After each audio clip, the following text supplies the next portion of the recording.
கடல் அலை எனவே வாரி. வாருங்கள் இறை மக்களே, கடல் அலை எனவே வாரி. நாம் அன்புள்ளம் கொண்டு ஓரினமாக அவர் புகழ் பாடிடுவோம். நாளும் அவர் வழி வாழ்ந்திடுவோம்.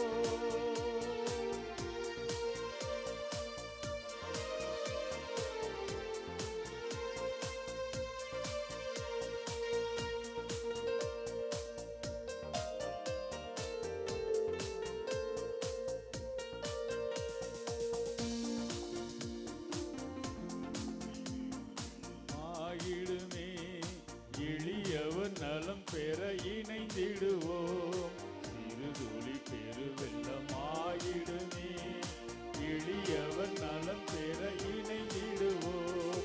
வறியவர் வாழ்வுகள் உயர்ந்திடுமே, வறுமையின் அவலங்கள் அகற்றிடுவோம்.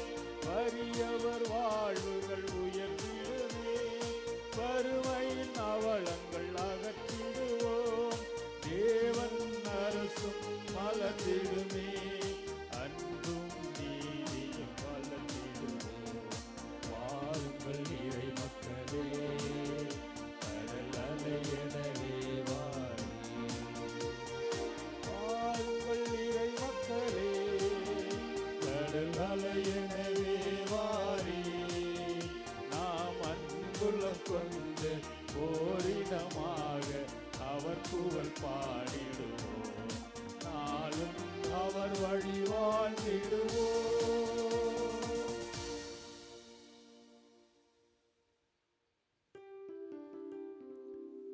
தந்தை மகன் தூயாவியாரின் பெயராலே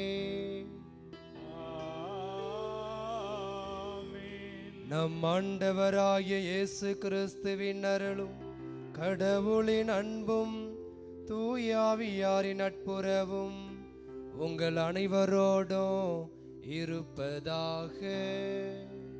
உம் ஆன்மாவோடும் இருப்பதாக. இறை இயேசுவிலும் அன்னை மரியிலும் பிரியமுள்ள கோடி அற்புதர் அந்தோணியாரின் பக்தர்களே, மாதத்தினுடைய முதல் செவ்வாய்க்கிழமையிலே கோடி அற்புதர் அந்தோணியாரின் வல்லமைமிக்க பரிந்துரையின் வழியாக இன்றைய நாளிலே இறைவனின் நாடி தேடி வந்திருக்கிறீர்கள். அந்த இறைவன் கோடி அற்புதர் வழியாக உங்கள் ஒவ்வொருவரையும் உங்கள் குடும்பங்களையும் அன்பினாலும் இரக்கத்தினாலும் பாதுகாப்பாலும் நோயற்ற வாழ்வாலும் சமாதானத்தினாலும் ஒற்றுமையாலும் நிரப்ப வேண்டுமாய் உங்கள் ஒவ்வொருவருக்காக நாங்கள் இந்த திருப்பலியிலே ஜெபிக்கின்றோம். கண்களை மூடி இந்த அருமையான நாளுக்கு இறைவனுக்கு நன்றி சொல்லவோம். கோடி அற்புதர் வழியாக நாம் பெற்றுக்கொண்ட எல்லா நன்மைகளுக்கு நன்றி சொல்லவோம். தொடர்ந்து அந்த புனிதர் வழியாக நம் ஒவ்வொருவரையும் இறைவன் ஆசீர்வதிக்க வேண்டுமாய் ஜெபிப்போம். நமது பாவங்கள் குற்றங்களை ஏற்றுக்கொள்வோம், மனவருந்துவோம், மன்னிப்பிற்காக மன்றாடுவோம். எல்லாமல்ல இறைவனிடமும் நான் பாவி என்று ஏற்றுக்கொள்கிறேன், ஏனெனில் என் சிந்தனையாலும் சொல்லாலும் செயலாலும் கடமைகள் தவறியதாலும் பாவங்கள் பல செய்தேன். என் பாவமே, என் பாவமே, என் பெரும் பாவமே. ஆகையால் எப்பொழுதும் கன்னிகையான தூய மரியாளையும் வானதூதர் புனிதர் அனைவரையும் சகோதர சகோதரிகளை உங்களையும் நம் தேவனாய் ஆண்டவரிடம் எனக்காக வேண்டிக் கொள்ள மன்றாடுகிறேன். எல்லாமல்ல இறைவன் நம் மீது இரக்கம் வைத்து நமது பாவங்கள் குற்றங்களை எல்லாம் மன்னித்து நமக்கு மகிழ்ச்சியான வாழ்வை அளிப்பாராக. ஆமென்.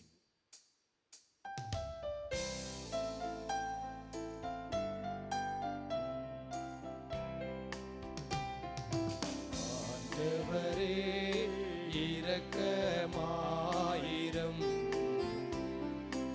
ஆண்டவரே இரக்கமாயிரம், கிறிஸ்துவே இரக்கமாயிரம்,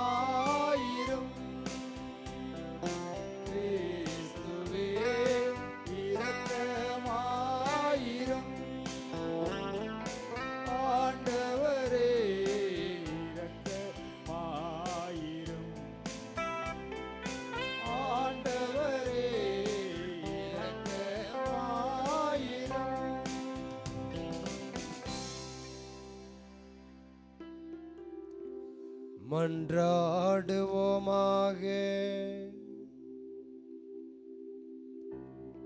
என்றென்றும் உள்ள எல்லாம் அல்ல இறைவா,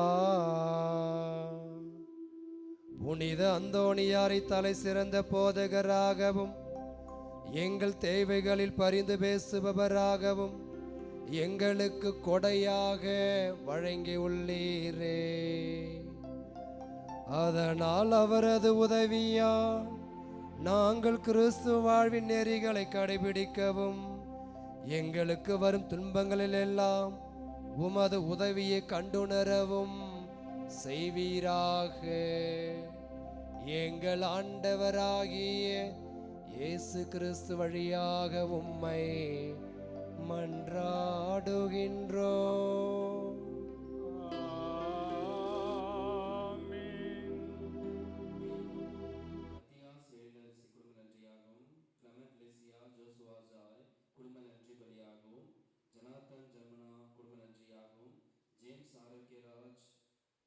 Akila, Jasmine, Jayanthi, Jemni, Sophia, Jerome, Anton குடும்ப நன்றியாகவும் இறையாசிர் வேண்டியும், இருதயராஜ், ஆரோக்கியமேரி, வர்ஷா, சில்சியா நேற்ற காலம் நிறைவேறியதற்கு நன்றியாகவும், தேவசகாயம், எமல்டா குடும்ப நன்றியாகவும், கருத்துக்கள் நிறைவேறவும் தொழில் வளர்ச்சி அடைய வேண்டியும், சுயம் பிரகாசம் மேரி குடும்பத்திற்கு இறைவன் செய்த நன்மைகளுக்கு நன்றியாகவும் நினைத்த காரியம் நிறைவேற வேண்டியும், ஜோஸ்வா, ஜெனி வியாபார தடை நீங்க வேண்டியும் குழந்தை வர வேண்டியும் வேண்டுதல்படியாகவும், ஜூடி, விது, நிலா வெளிநாட்டிலிருந்து பத்திரமாக வர வேண்டியும், ஜோன் கிறிஸ்டிக்கு அறுவை சிகிச்சை நல்லபடியாக நடந்ததற்கு நன்றியாகவும் இத்திருப்பலியானது ஒப்புக் கொடுக்கப்படுகிறது.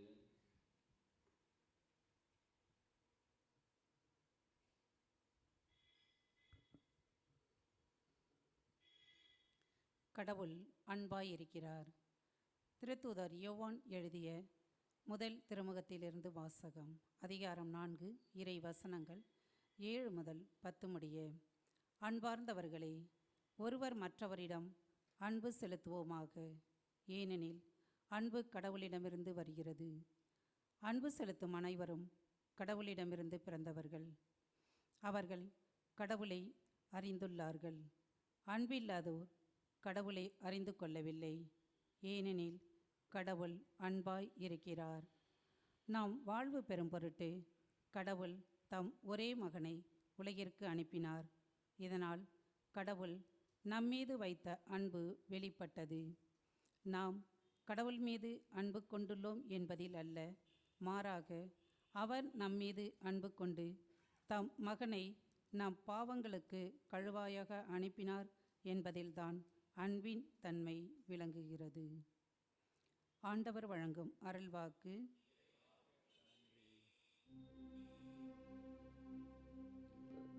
பல்லவி. ஆண்டவரே, எல்லா இனத்தவரும் உமக்கு ஊழியம் செய்வார்கள். ஆண்டவரே, எல்லா இனத்தவரும் உமக்கு ஊழியம் செய்வார்கள். கடவுளே, அரசருக்கு உமது நீதி தீர்ப்பை வழங்கும் ஆற்றலை அளியும். அரச மைந்தரிடம் உமது நீதி விளங்கச் செய்யும். அவர் மக்களை நீதியோடு ஆழ்வாராக. உம்முடையவரான எளியோருக்கு நீதி தீர்ப்பு வழங்குவாராக. ஆண்டவரே, எல்லா இனத்தவரும் உமக்கு ஊழியம் செய்வார்கள். மலைகள் மக்களுக்கு சமாதானத்தை கொடுக்கட்டும்.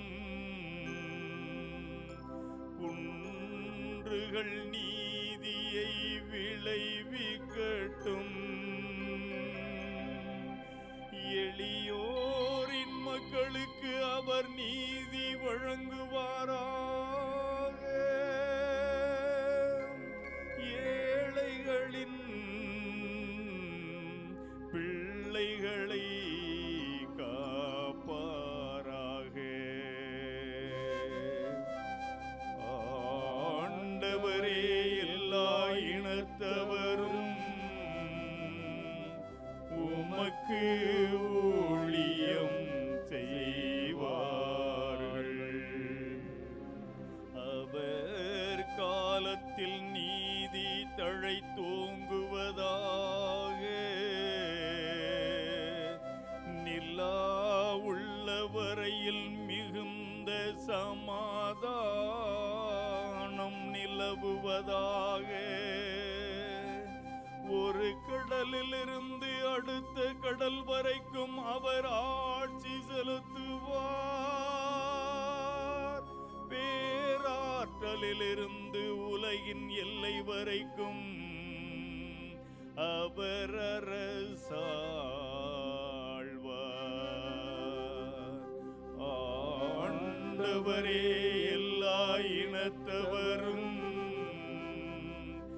உமக்கு ஊழியம் செய்வார்கள்.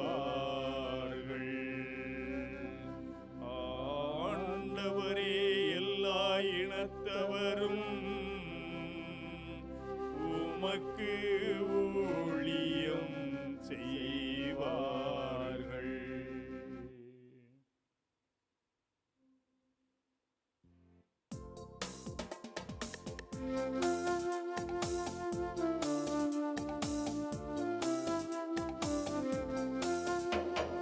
அல்லேலூயா, அல்லேலூயா, அல்லேலூயா,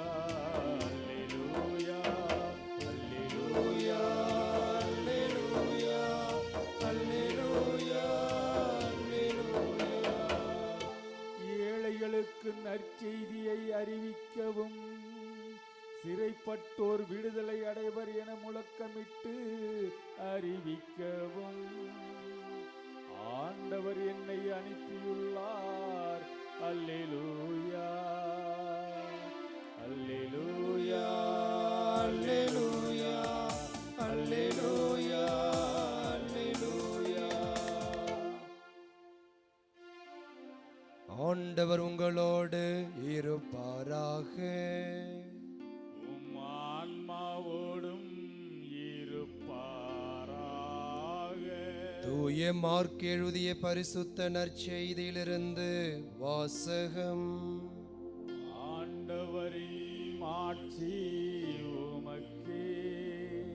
இயல் 6 இறை சொற்றொடர்கள் 34 முதல் 44 முடிய. அக்காலத்தில் இயேசு படகிலிருந்து கலிலேயா கடற்கரையில் இறங்கிய போது பெருந்திரளான மக்களை கண்டார். அவர்கள் ஆயிரல்லா ஆடுகளைப் போல் இருந்ததால் அவர்கள் மீது பரிவு கொண்டு அவர்களுக்கு பலவற்றை கற்பித்தார். இதற்குள் நெடுநேரமாகிவிடவே சீடர் அவரிடம் வந்து, இவ்விடம் பாலைநிலமாயிற்றே, ஏற்கனவே நெடுநேரம் ஆகிவிட்டது. சுற்றிலும் உள்ள பட்டிகளுக்கும் ஊர்களுக்கும் சென்று உண்பதற்கு ஏதாவது அவர்களே வாங்கிக் கொள்ளுமாறு நீர் மக்களை அனுப்பிவிடும் என்றார். அவர் அவர்களிடம், நீங்களே அவர்களுக்கு உணவு கொடுங்கள் என்று பதிலளித்தார். அவர்கள், நாங்கள் போய் 200 தனியாரத்திற்கு அப்பம் வாங்கி இவர்களுக்கு உணவு கொடுக்க வேண்டும் என்கிறீரா என்று கேட்டார்கள். அப்பொழுது அவர், உங்களிடம் எத்தனை அப்பங்கள் இருக்கின்றன, போய் பாருங்கள் என்று கூற, அவர்களும் பார்த்துவிட்டு 5 அப்பங்களும் 2 மீன்களும் உள்ளன என்றார்கள். அவர் எல்லாரையும் பசும்புல் தரையில் அமர செய்யும்படி சீடர்களை பணித்தார். மக்கள் 100 பேராகவும் 50 பேராகவும் வரிசை வரிசையாய் அமர்ந்தனர். அவர் அந்த 5 அப்பங்களையும் 2 மீன்களையும் எடுத்து வானத்தை அண்ணார்ந்து பார்த்து கடவுளை போற்றி அப்பங்களை பிட்டு அவர்களுக்கு பரிமாறுவதற்காக தம் சீடரிடம் கொடுத்தார். அவ்வாறே அந்த 2 மீன்களையும் எல்லாருக்கும் பகிர்ந்தளித்தார். அனைவரும் வயிறார உண்டனர். பின் எஞ்சிய அப்பத்துண்டுகளையும் மீன் துண்டுகளையும் 12 கூடைகள் நிறைய எடுத்தனர். அப்பம் உண்ட ஆண்களின் தொகை 5000. இது ஆண்டவரின் அருள்வாக்கு. கிறிஸ்துவே உமக்கு புகழ்.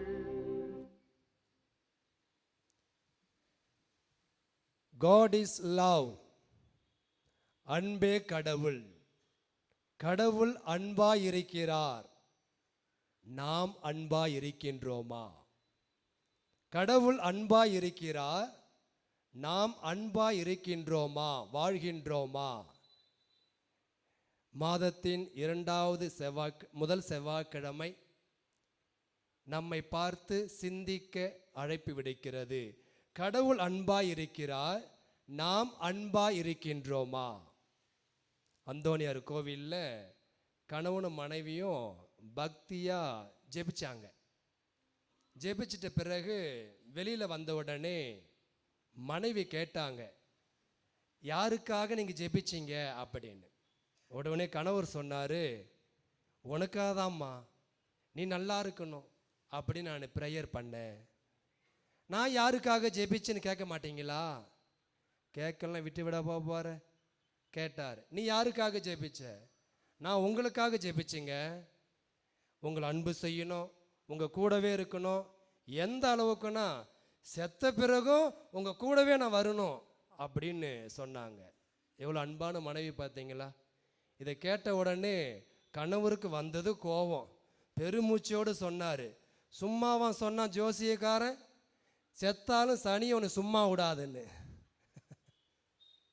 இதுதான் இன்றைய காலகட்டத்தில் நாம் அன்பாக இருக்கின்றோம். இப்படிப்பட்ட அன்பு தான் நம்மிடையே தென்படுகிறது. ஆனால் கடவுளுடைய அன்பு வித்தியாசமானது, எல்லையற்றது, ஆழமானது, உயரமானது, அகலமானது. மகான் திருவள்ளுவர் அன்றே சொல்லிவிட்டார், அன்பிற்கு உண்டு அடைக்கும் தாய் ஆர்வலர் புன்கண்ணீர் பூசல் தரும். அன்பை அடைத்து வைக்க முடியுமா? முடியாது, எல்லையற்றது. அப்படிப்பட்ட அன்புதான் கடவுளுடைய அன்பு. கடவுள் அன்பாய் இருக்கிறார். முதல் வாசகத்திலே வாசிக்க நாம் கேட்டோம். நாம் அன்பாய் இருக்கின்றோமா என்று சிந்திக்க வேண்டும். அதன் வழி செயல்பட வேண்டும். கடவுள் நம்மை 7 விதமாக அன்பு செய்கிறார். இதுதான் உங்கள் மனதில் பதிய வைக்க வேண்டும். மாதத்தின் முதல் செவ்வாய்க்கிழமையிலே கோடி அற்புதர் அந்தோனிய திருத்தலத்திலே ஆண்டவர் சொல்கிறார், ஆண்டவர் நம்மை 7 விதமாக அன்பு செய்கிறார். 7 விதமான சேக்கரமன் அருள் அடையாளங்கள் இருக்கிறது. இதையும் மனதில் பதிய வைத்துக் கொள்ளுங்கள்.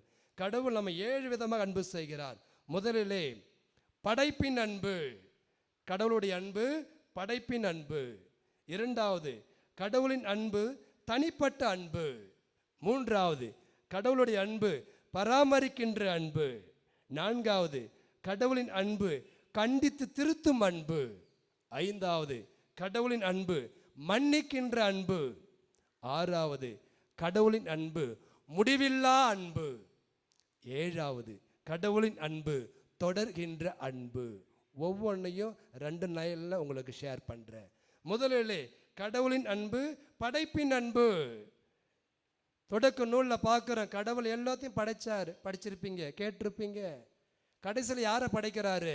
அருமையான படைப்பாகிய நம்மை படைக்கிறார், மனிதர்களை படைக்கிறார்.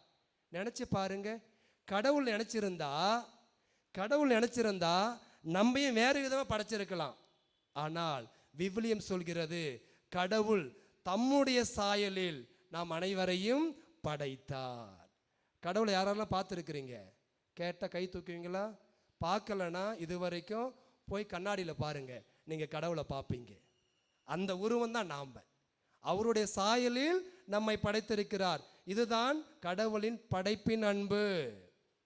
இரண்டாவது, தனிப்பட்ட அன்பு. கடவுளின் அன்பு தனிப்பட்ட அன்பு. உலகம் தான் நம்ம உதவாக்காரன்னு சொல்லும், ஒன்றுக்கு லாக்கி இல்லைன்னு சொல்லும், குட் ஃபார் நத்திங் சொல்லும். ஆனால் கடவுளுடைய பார்வையில் நாம் ஒவ்வொருவரும் விலை மதிப்பு பெற்றவர்கள், பொக்கிஷம். மனுஷங்க தான் நம்ம முகத்தை பார்ப்பாங்க, கடவுள் என்ன செய்வார்? நம் அகத்தை பார்ப்பார். இதுதான் கடவுளுடைய தனிப்பட்ட அன்பு. மூன்றாவது, கடவுளுடைய அன்பு பராமரிக்கின்ற அன்பு. தாய் தந்தையுடன் கைவிடலாம், உன் சகோதர சகோதரி உன்னை கைவிடலாம், உன் சொந்த பந்தங்கள் உன்னை வெறுக்கலாம், பெத்த பிள்ளைங்க உன்னை வெறுக்கலாம், ஆனால் கடவுள் உன்னை ஒருபோதும் வெறுப்பது கிடையாது. தாய் அன்போட மேலான அன்பு கடவுளின் அன்பு. அதுதான் கடவுளின் தனிப்பட்ட அன்பு. நான்காவது, கடவுளின் அன்பு கண்டித்து திருத்தும் அன்பு. பிரியமானவர்களே, கடவுள் நம்மளை படைச்சிட்டாரு, தான் போன போக்கிலே கால் போன போக்கிலே போவலான்னு நீங்கள் நினச்சிங்கன்னா கடவுள் கண்ணை மூடிக்க மாட்டார், வச்சு செய்வார், உடனே உன்னை திருத்துவார். விவிலியத்தில் பார்க்கிறோம், பழைய ஏற்பாடு, தாவீதின் மன்னன் தவறு செய்தார், அவருக்கு இறைவாக்கினர் அனுப்பி அவரை திருத்தினார். கடவுள் கண்ணை மூடிக்கொள்ள மாட்டார், அவர் திருத்துவார். அதுதான் கண்டித்து திருத்தும் அன்பு, கடவுளுடைய அன்பு. ஐந்தாவது, கடவுளின் அன்பு மன்னிக்கின்ற அன்பு. மனிதர்கள் பாவத்தில் விழுவோம், எழுந்து அவரிடம் வரும்பொழுது நம்மை மன்னிக்க தயாராக இருக்கின்றார். திவ்ய நற்கருணையிலே சிறை கைதியாக நமக்காக காத்திருக்கிறாரா, மன்னிப்பதற்காக. விவிலியத்தை புரட்டி பாருங்க, எவ்வளோ பேரை மன்னிச்சாரு. விபச்சாரத்தில் ஈடுபட்ட மகதலின் மரியா, சிலுவையில குத்திய அவர்களுக்காக மன்றாடி, ஆண்டவரே இவர்கள் செய்வது என்னவென்று தெரியாமல் செய்கிறார்கள், இவர்களை மன்னியும். இதான் கடவுளுடைய அன்பு, மன்னிக்கின்ற அன்பு. நம்ம தேடி வரணும். நம்ம 2 அடி எடுத்து வச்சோம்னா கடவுள் நமக்காக 20 அடி எடுத்து வைப்பார். ஆறாவது, கடவுளுடைய அன்பு முடிவற்ற அன்பு. கடவுளுடைய அன்புக்கு முடிவுண்டா? கிடையாது. நீளமானது, அகலமானது, உயரமானது. நம்மை அன்பு செய்து கொண்டே இருப்பார். நீ அன்பு செய்தாலும், அவரை தேடி வந்தாலும், வராம போனாலும் உன்னை அன்பு செய்து கொண்டே இருப்பார். ஏனென்றால் நாம் அனைவரும் அவருடைய சொந்தங்கள். அவரது அன்புக்கு முடிவே கிடையாது, எல்லையற்றது. கடைசியாக, கடவுளின் அன்பு தொடர்கின்ற அன்பு. யார் வழியா தொடர்கிறார்? தூயாவின் வழியாக. நான் இப்பொழுது செல்கிறேன், எனக்கு பின்னால் என் துணையாளரை அனுப்புவேன், அவர் வருவார், உங்களோடு தங்குவார், வாசம் செய்வார், உங்களை வழிகாட்டுவார். ஆண்டவர் சொன்ன வார்த்தை. அந்த தூயாவின் வழியாக இன்றும் இந்த நொடி வரை நம் ஒவ்வொருவரையும் கண்ணின் கருவிழி போல் அன்பு செய்து பாதுகாத்து வருகிறார். கடவுள் அன்பாயிருக்கிறார், அன்பே கடவுள். நான் அன்பாயிருக்கின்றேனா? முதல் வாசகம் சொல்கிறது, யாரெல்லாம் அன்பாய் இருக்கிறீர்களோ அவர்களெல்லாம் கடவுளிடந்து பிறந்தவர்கள். யாரெல்லாம் அன்பாய் இல்லையோ அவர்கள் இன்னும் கடவுளை அறிந்து கொள்ளவில்லை. முதல் வாசகம் அருமையாக சொல்கிறது. நற்செய்தி வாசத்துக்கு வாங்க. ஆண்டவர் ஆயினில்லா ஆடுகளைப் போல இருந்த மக்கள் மீது பரிவு கொள்கிறார். அந்த பரிவு எங்கிருந்து வந்தது? ஏனென்றால் அவர் அன்பாய் இருந்ததால். அன்பு இல்லைன்னா நமக்கு பரிவு வராது, இரக்கம் வராது, கருணை வராது. ஏசு அன்பாய் இருந்ததால் அந்த 5000 பேர் மீது பரிவு கொண்டார். 5000 பேருக்கு வயிறார உணவளிக்கின்றார். கடவுள் அன்பாய் இருக்கின்றார். நான் அன்பாய் வாழ்ந்து கொண்டிருக்கின்றேனா? அன்னை தெரசா அழகாக சொல்வார், வெறுப்பவர்கள் யாராக இருக்கட்டும், நேசிப்பவர்கள் நீங்களாக இருங்கள். வெறுப்பவர்கள் யாராக இருக்கட்டும், நேசிப்பவர்கள் நீங்களாக இருங்கள். ஆமீன்.